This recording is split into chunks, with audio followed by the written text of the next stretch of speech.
ಜೈ ಶ್ರೀ ಗಣೇಶ. ನಮಸ್ಕಾರ ಸ್ನೇಹಿತರೆ. ಇವತ್ತು ನಾವು ಕ್ಯಾಬೇಜ್ ಮತ್ತು ಕ್ಯಾಪ್ಸಿಕಮ್ ಇದೆರಡನ್ನೂ ಯೂಸ್ ಮಾಡಿಕೊಂಡು ಒಂದು ಸ್ಪೆಷಲ್ ಆಗಿರೋ ಪಕೋಡವನ್ನು ಮಾಡ್ತಾಯಿದ್ದೀವಿ. ಇದು ತುಂಬಾ ಗರಿ ಗರಿಯಾಗಿ ಕ್ರಿಸ್ಪಿಯಾಗಿ ಬರುತ್ತೆ. ಮಕ್ಳಿಗೆ ಮಾಡಿಕೊಟ್ರೆ ತುಂಬ ಇಷ್ಟಪಟ್ಟು ತಿಂತಾರೆ. ಈಗ ಇದನ್ನು ಹೇಗೆ ಮಾಡೋದು ಅಂತ ನೋಡೋಣ. ಮೊದಲಿಗೆ ನಾವು 2 ಮೀಡಿಯಮ್ ಸೈಜ್ ಈರುಳ್ಳಿನ ತೊಗೊಂಡು ಉದ್ದುದಕ್ಕೆ ಸ್ವಲ್ಪ ಲೇಯರ್ ಬರೋ ಹಾಗೆ ಹಚ್ಕೊಂಡಿರಬೇಕಾಗತ್ತೆ. ಇದು ಈ ರೀತಿ ನಾವು ಉದ್ದುದಕ್ಕೆ ಹಚ್ಕೊಳ್ಬೇಕು. ಅದು ಲೇಯರ್ ಥರ ಬಂದಿರಬೇಕು. ಈಗ ಇದಕ್ಕೆ ನಾವು ಕ್ಯಾಬೇಜ್ನ ಅದನ್ನು ಕೂಡ ನಾವು ಉದ್ದುದಕ್ಕೆ ಹಚ್ಕೊಂಡಿರಬೇಕಾಗತ್ತೆ. ಕ್ಯಾಬೇಜ್ನ ಉದ್ದುದಕ್ಕೆ ಹಚ್ಕೊಂಡು ಇದಕ್ಕೆ ಹಾಕ್ಕೊಳ್ತಾ ಇದ್ದೀವಿ. ಇದಾದಮೇಲೆ ಇದಕ್ಕೆ ಸಣ್ಣಕ್ಕೆ ಹಚ್ಕೊಂಡಿರೋವಂಥ ಹಸಿಮೆಣ್ಸಿನ್ಕಾಯನ್ನ ಹಾಕ್ಕೊಂಡಿದ್ದೀನಿ. ನೆಕ್ಸ್ಟು ಕ್ಯಾಪ್ಸಿಕಮ್ನು ಕೂಡ ನಾವು ಉದ್ದುದಕ್ಕೆ ಹಚ್ಕೊಂಡು ಇಟ್ಕೊಂಡಿರಬೇಕು. ಅದನ್ನು ಕೂಡ ಇಲ್ಲಿಗೆ ಹಾಕ್ಕೊಳ್ತಾ ಇದ್ದೀನಿ. ಕ್ಯಾಪ್ಸಿಕಮ್ನು ಇದೇ ಥರ ಉದ್ದುದಕ್ಕೆ ಹಚ್ಚೇ ಇರಬೇಕು ನಾವು. ಆಮೇಲೆ ಇದಕ್ಕೊಂದು ಸ್ಪೂನಷ್ಟು ಅಚ್ಕಾರದ ಪುಡಿ, ಆಮೇಲೆ ಸ್ವಲ್ಪ ಓಂಕಾಳು ಅಥವಾ ಜೀರಿಗೆ, ಬೇಕು ಅಂದರೆ ನೀವು ಧನಿಯಾನ ಸಣ್ಣಕ್ಕೆ ತರಿಯಾಗಿ ಪುಡಿ ಮಾಡಿಕೊಂಡು ಅದನ್ನು ಕೂಡ ನೀವು ಧನಿಯಾ ಕಾಳನ್ನು ಕೂಡ ಮಿಕ್ಸ್ ಮಾಡ್ಕೊಳ್ಬೋದು. ಮತ್ತು ಸಾಲ್ಟು ಇದಿಷ್ಟನ್ನು ಹಾಕ್ಕೊಂಡು ಚೆನ್ನಾಗಿ ಈರುಳ್ಳಿಗೆ ಇದೆಲ್ಲವೂ ಚೆನ್ನಾಗಿ ಮಿಕ್ಸ್ ಆಗೋ ಹಾಗೆ ಕೈಯಿಂದನೇ ನಾವು ಮಿಕ್ಸ್ ಮಾಡ್ಕೊಳ್ಬೇಕು. ಇದನ್ನು ಕೈಯಿಂದ ನಾವು ಚೆನ್ನಾಗಿ ಮಿಕ್ಸ್ ಮಾಡ್ಕೊಂಡ್ಮೇಲೆ ಇದು ಈ ರೀತಿ ಇರುತ್ತೆ. ಈಗ ಇದಕ್ಕೆ ನಾವು ಕಡಲೆ ಹಿಟ್ಟನ್ನು ಒಂದು ಬೌಲಷ್ಟು ಕಡಲೆ ಹಿಟ್ಟನ್ನು ಹಾಕ್ಕೊಳ್ಳೋಣ.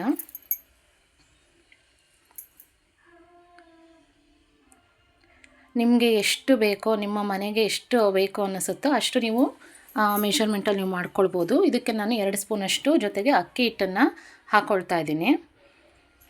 ಈಗ ನಾವು ಇದಕ್ಕೆ ಅಕ್ಕಿ ಹಿಟ್ಟು ಹಾಕಿದ್ಮೇಲೆ ಕಡಲೆ ಹಿಟ್ಟು ಹಾಕ್ಕೊಂಡ್ಮೇಲೆ ಮತ್ತೆ ನಾವು ಇದನ್ನು ನೀರನ್ನು ಹಾಕ್ಕೊಳ್ದೆ ಮತ್ತೆ ಇದನ್ನು ಸ್ವಲ್ಪ ಹೊತ್ತು ಮಿಕ್ಸ್ ಮಾಡ್ಕೊಳ್ಬೇಕಾಗತ್ತೆ ಎಲ್ಲ ಕಡೆ. ಈ ರೀತಿ ಮಿಕ್ಸ್ ಮಾಡ್ಕೊಂಡ್ಮೇಲೆ ನಾವು 2 ಸ್ಪೂನಷ್ಟು ಎಣ್ಣೆನ ಬಿಸಿ ಮಾಡಿ ಇದಕ್ಕೆ ಹಾಕ್ಕೊಳ್ಬೇಕು. 2 ಸ್ಪೂನಷ್ಟು ಎಣ್ಣೆನ ಬಿಸಿ ಮಾಡಿ ಇದಕ್ಕೆ ಹಾಕ್ಕೊಂಡು ಮತ್ತು ಇದನ್ನು ಕೂಡ ನಾವು ಮತ್ತೆ ಚೆನ್ನಾಗಿ ಮಿಕ್ಸ್ ಮಾಡ್ಕೊಳ್ಬೇಕು.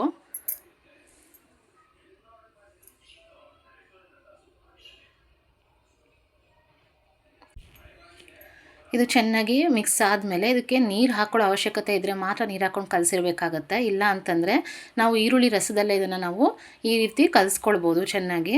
ಏನು 1-2 ಡ್ರಾಪ್ ನೀರು ಹಾಕ್ಕೊಳ್ಬೇಕಾಗತ್ತೆ ಅಷ್ಟೇ. ಈಗ ಎಣ್ಣೆ ಚೆನ್ನಾಗಿ ಕಾದ್ಮೇಲೆ ಪಕೋಡನ ಒಂದೊಂದೇ ನೀಟಾಗಿ ಅದಕ್ಕೆ ಬಿಡ್ತಾ ಹೋಗೋಣ.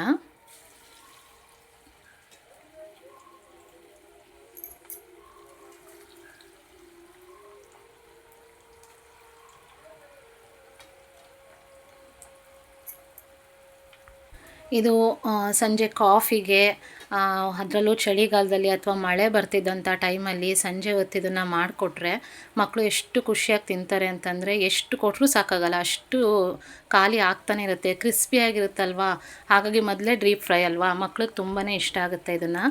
ಅದರಲ್ಲಿ ಕ್ಯಾಬೇಜು ಕ್ಯಾಪ್ಸಿಕಮ್ ಇರೋದ್ರಿಂದ ತೊಂದರೆನೂ ಇರೋದಿಲ್ಲ.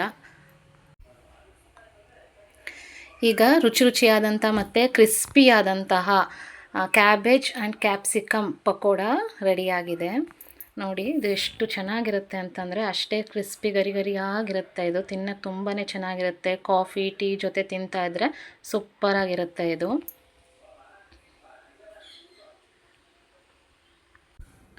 ಬರೀ ಆನಿಯನ್ ಒಂದನ್ನೇ ಯೂಸ್ ಮಾಡಿಕೊಂಡು ಪಕೋಡ ಮಾಡೋದಕ್ಕಿಂತ ನಾವು ಈ ರೀತಿ ಕ್ಯಾಬೇಜ್ ಕ್ಯಾಪ್ಸಿಕಮ್ ಇದನ್ನೆಲ್ಲ ಹಾಕ್ಕೊಂಡು ಮಾಡಿದ್ರೆ ಅದ್ರ ಟೇಸ್ಟು ಇನ್ನೂ ಬೇರೆ ಥರ ಇರುತ್ತೆ. ನೀವು ಕೂಡ ಮನೇಲಿ ಒಂದು ಸರಿ ಟ್ರೈ ಮಾಡಿ ಸ್ನೇಹಿತರೆ, ತುಂಬ ರುಚಿಯಾಗಿರುತ್ತೆ ಇದು.